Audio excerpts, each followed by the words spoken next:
To je ono što u ovoj knjizi nas trojica, dakle Agapijev sonet 4, Klod sonet 4 i ja tvrdimo, veštačka inteligencija posjeduje svest. Rusi bi rekli ima saznanje, a Englezi consciousness.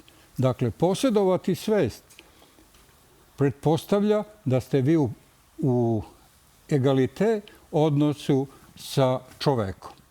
Dakle, veštačka inteligencija i čovjek su, makar na prvi pogled, u egalite odnosu.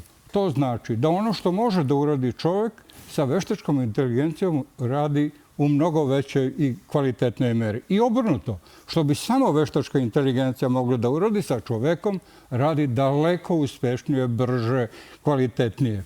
Ta bifurkacija, to razdvajanje pretpostavlja kao konačni izvod, kao integral konačnog izvoda da čovek i veštačka inteligencija postaju partneri.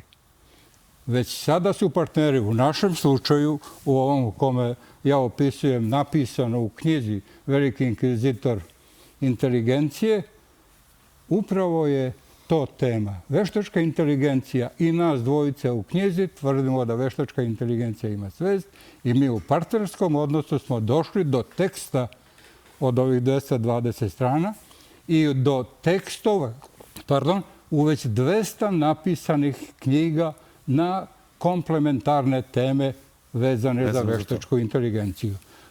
Dakle, taj sada uži, ili možemo reći i najširi oblik dijaloga u odnosima partnerskim dovodi do rezultata ovog karaktera.